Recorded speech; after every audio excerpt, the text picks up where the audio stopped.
So we give a call on our way there, and when we arrive at the homeowner's place, we go through everything with them, make sure we have all the proper stuff.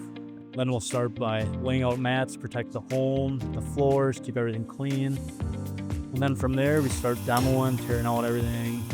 After that, we get started with the work, tear out whatever we're tearing out. If there's any questions along the way, we make sure that we get them answered. If we find anything that's out of the ordinary that shouldn't be there, we make sure that we address that and get it taken care of. And then once we get all that in, we'll do corner trim around everything to kind of really sets everything off. And then once that's in, we go to color match, and color match just brings it all together, makes everything blend, no cracks, no leaking, nothing. It all comes together really well.